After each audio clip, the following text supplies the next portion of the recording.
this is Casper LSK, and welcome back to the fifth video in this series where we go through the key components in the Way of the Problem Solver, just to give you a kind of overview what this paradigm is all about and why it's such an important skill set to acquire, and why it really is a way of life that is highly beneficial. So in this video, we will be looking into taking action and goal-oriented behavioral congruency, precisely what this means and why it's so important and why it's the end point of all the other things, right? But first and foremost, I want to tell you before we dive into this that there are more resources available for you if you want to seek them out. You can do that at casperlsk.com or thewayoftheproblemsolver.com. There is both a course, but also a book that is a quick read. You can read it in an afternoon, but it's filled with tools and you can quickly scan through it and find precisely the tools that might help you alleviate whatever bottleneck it is that you are encountering, or might just give you even more momentum on the journey you're already on, right? So you might already be performing at quite a high level, and if you want to kind of supercharge that, there's most certainly also something for that. Now, taking action and goal-oriented behavioral congruency. The other four things, right? Your purpose as a problem solver, how you power up your brain, the path you pursue in life, the inspiration you get from other people, how you position yourself on that path through the questioning aspect, right? The questions you ask yourself, all these things, they really funnel down towards one thing, right? They all these things are only complementary tools to make you take action, right? That's what it's all about, right? You can't think your way towards success, right? You can't plan your way towards a goal. You need to take action and do things, right? That's how we truly move forward in life, is by doing things, right? So all of these things has one specific purpose in mind, and that is to get you to have goal-oriented behavioral congruency, right? So what you do, what you think, what you feel are all aligned with the goal you have, the path you have in your life, right? And everything has this one thing, this one goal for you, right? All these tools have one thing that they strive towards, and that is for you to take action, to do things, right? For your circumstances to change, for you to become something else, something more, you have to do things in the external world, right? Something has to move out here in the objective world for things to change. Now, most oftenly, we think that our personality and who we are and our identity and our self-image, that we can change this through thinking things over or plan things out. And that is, to a certain degree, that is possible if you visualize or use your imagination to kind of do scenario-based visualization, where you kind of practice the perfect type of behavior and really try to live yourself into that behavior, right? Even though you haven't actually experienced it, because it's then a synthetic experience, right? But that is actually also an action, right? It's you visualizing such a scenario is actually taking action, because it's the same neural networks, right? It's the same brain, it's the same world modeling or world constructing machinery in your brain you use for visualization of and for the actual world model that you experience. So that's why, through very intense and very deliberate visualization of the perfect type of goal-oriented behavior that you want to exhibit, you can actually ingrain that into your personality and into your self-image, and you can change in that way. But that has much less, how do you say, it has much less potential than you actually doing things in the external world, right? Those two things can complement each other, right? But unless you actually back that visualization or that thought process up with an action in the external world, you're not truly going to change, right? Because there's always going to be, your brain is going to discern, label, and choose, and say this is a imaginary experience, right? We say that the brain can't discern, or it doesn't know what's real and what's an imagined behavior, and that's simply not true. Because if the brain didn't know what was imagination and what was reality, um, then I would see a green rabbit standing over there in the corner, and it does not. The brain perfectly well knows what's real and what's not real. Nevertheless, it's the same machinery that makes up an imaginary experience and a actual experience in the external objective world.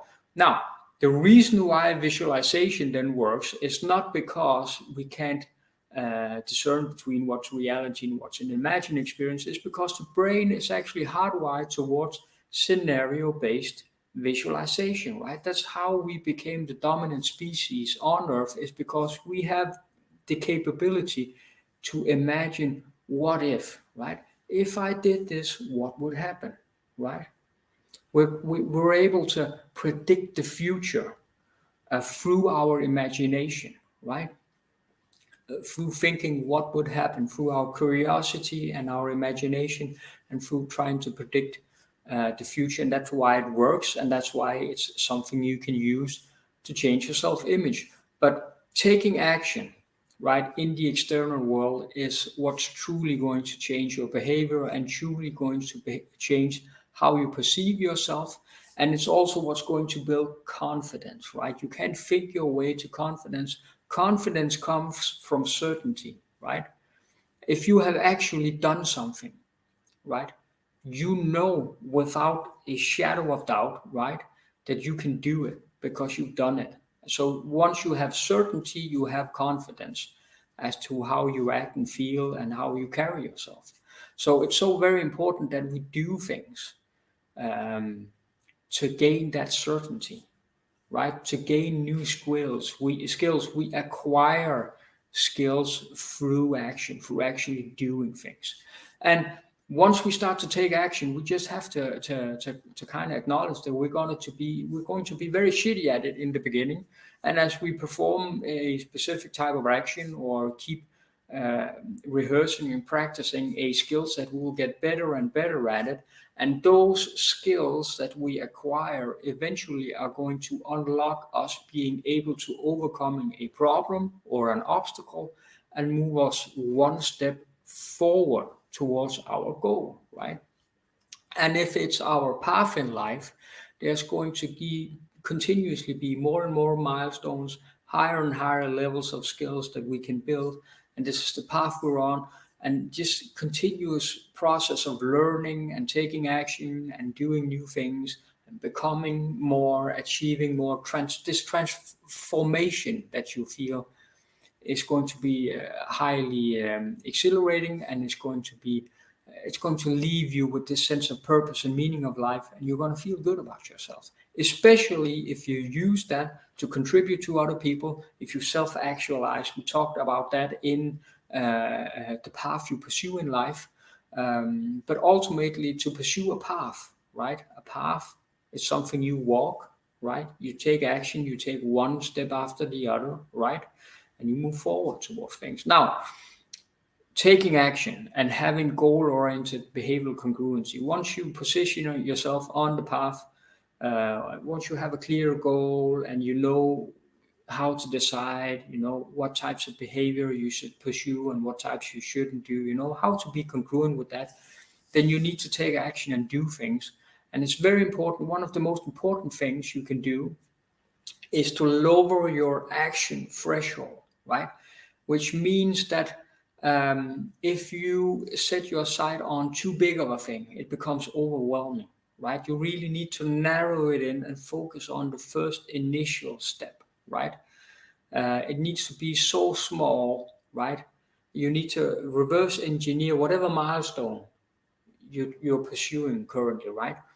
Reverse engineer that until a very specific target, right? Something you can do here and now or today, right?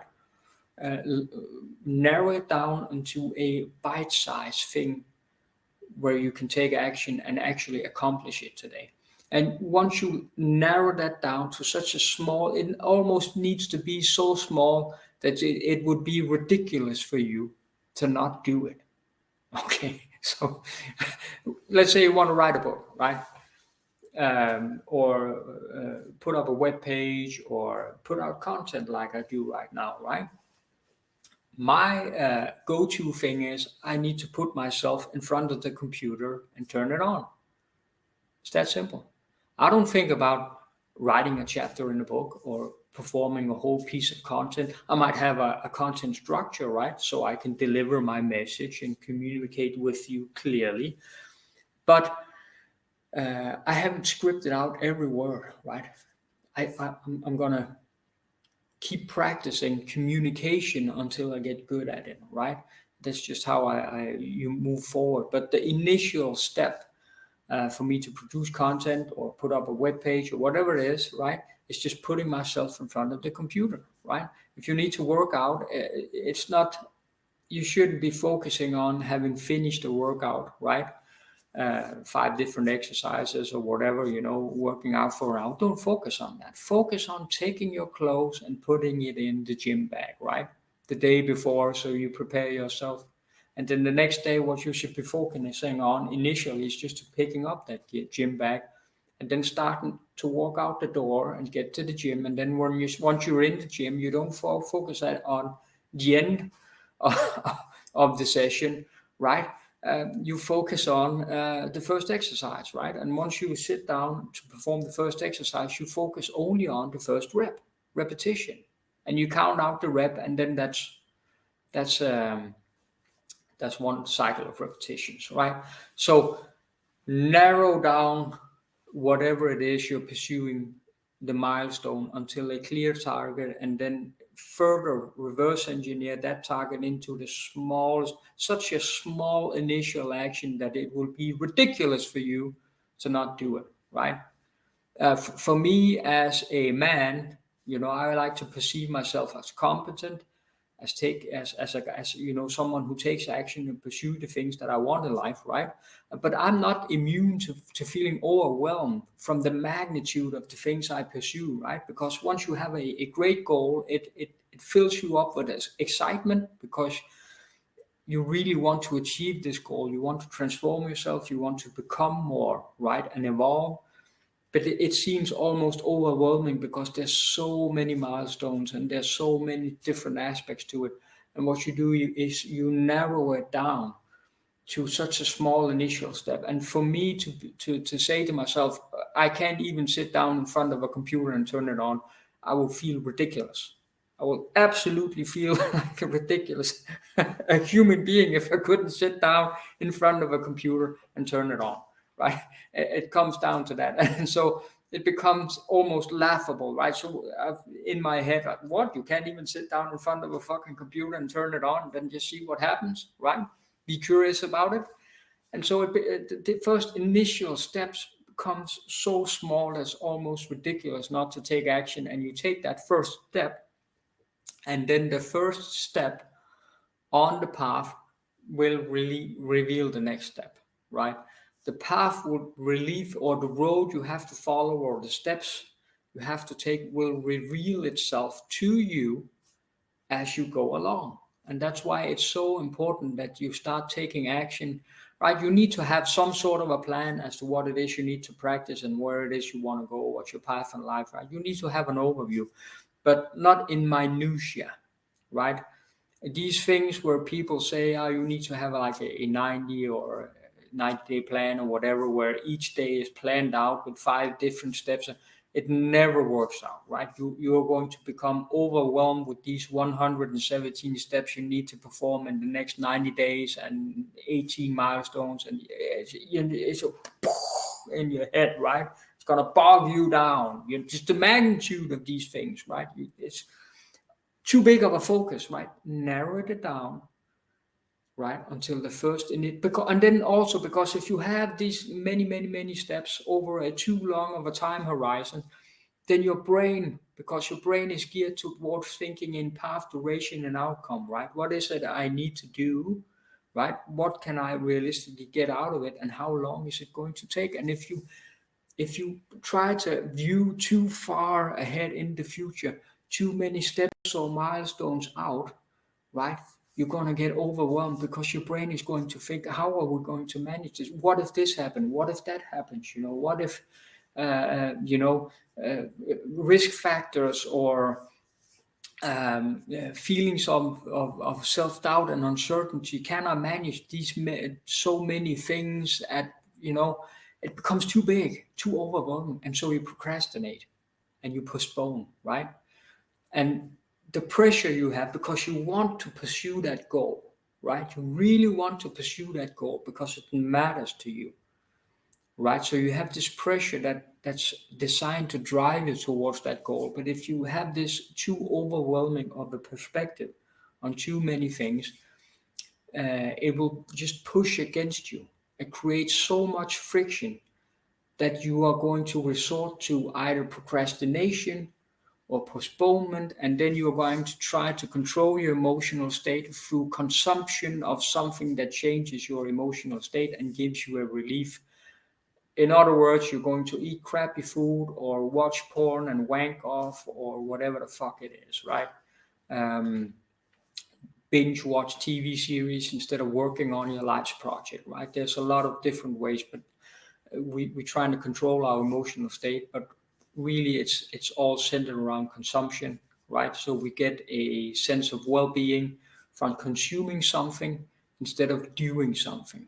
We need to flip that around. We need to get our pleasure from doing things that matters to us and takes us further and further along the road towards our goal. And the way we do this and combat or do like a preemptive strike towards this sort of behavior is, number one, we power up our brain. We talked about that is in I think this section, how to power up your brain, right? That's what we do first and foremost. So we don't resort to this impulsive, instant gratification nonsense. We don't get distracted. We're focusing on our target, right? So now we're focused and we're concentrated. And then the friction and the overwhelm, we reduce this by simply being curious. You would just say, what if? Let's just happen and see what happens, and we'll figure out along the road, right? Along the way. And the first initial step, we make it so small that it would be ridiculous for us not to take it, and we just take that step, and then we identify and take the next small step and the next one and the next one and the next one. Like, once, when you run a marathon, you shouldn't focus on the end goal, right? You should know that you want to cross the end goal, but you shouldn't focus on or have a clear picture of all 42 kilometers that you need to run. Just focus on the next 100 meters that you can see and say, I want to get from here to there, right? And you put one foot in front of the other and you go there. And once you get to that point, you focus on another point out in the distance that you can see. Only focus on the things that you can clearly see, that you can get to. And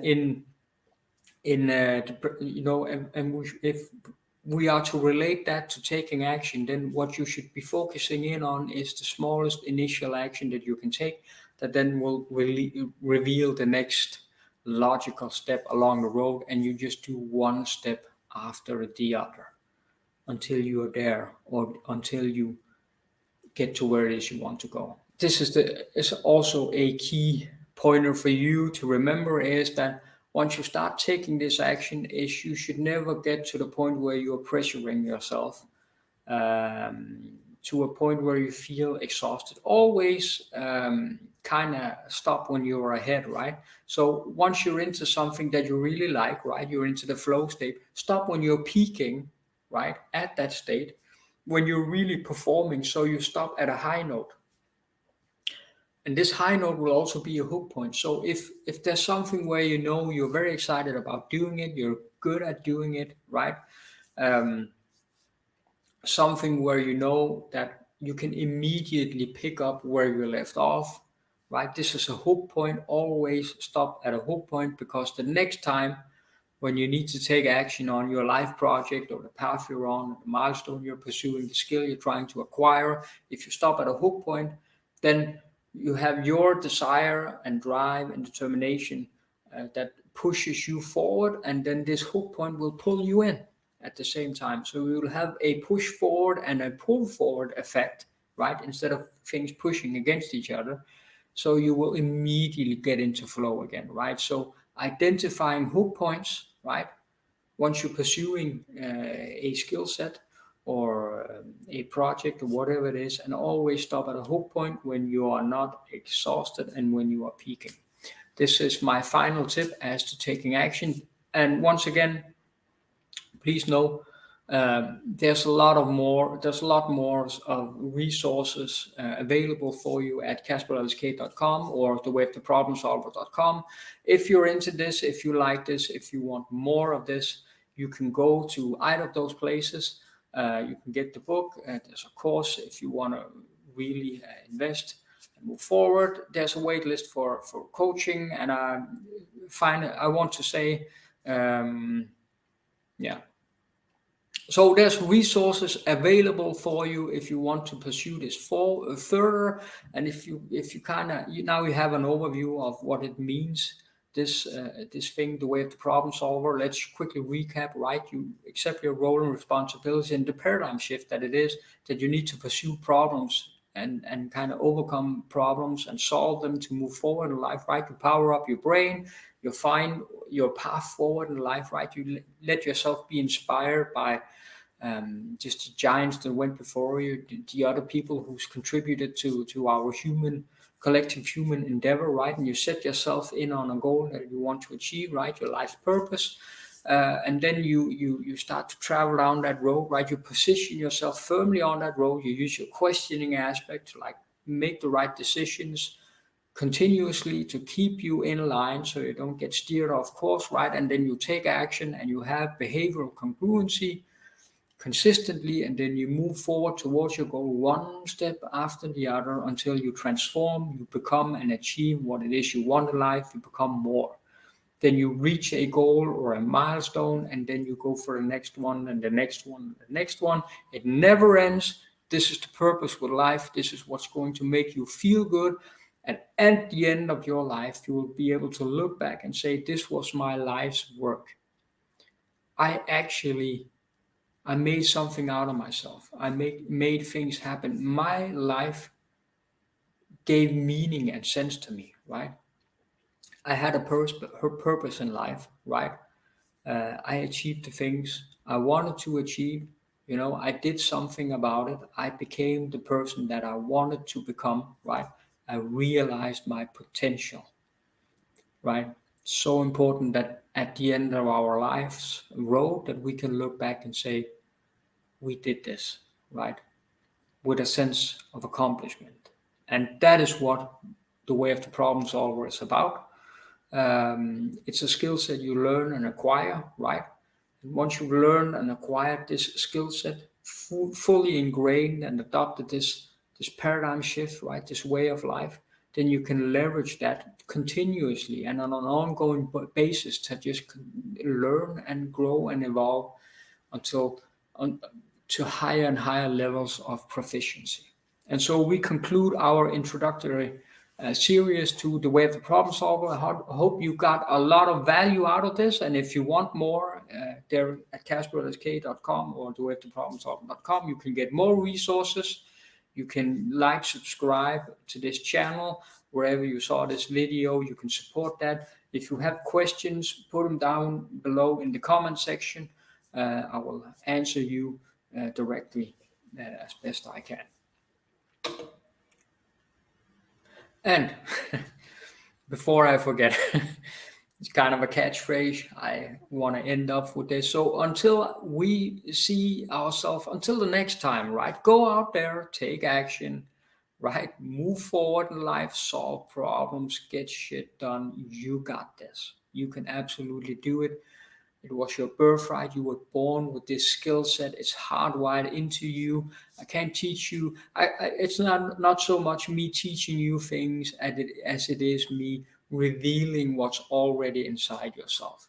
I just happen to have a complete no nonsense, no bullshit approach to this because of the experiences I have had in my life, right? So this skill set is built around um, a skill set that you need to be able to leverage and use consciously and deliberately and by will in every type of situation, right? It's tested on, it's trial by fire. It's been tested under the worst of conditions, and you want a skill set you can use and you can leverage regardless of your current circumstances and regardless of what skills you have in advance with you. You don't want something to kind of pursue or guide you forward in life that can only be used under perfect circumstances. You want something that can be used immediately under any and all type of circumstances, that's evergreen and can be leveraged to gain more and more in life, right? So this is the way of the problem solver. If you like this, go get some more resources.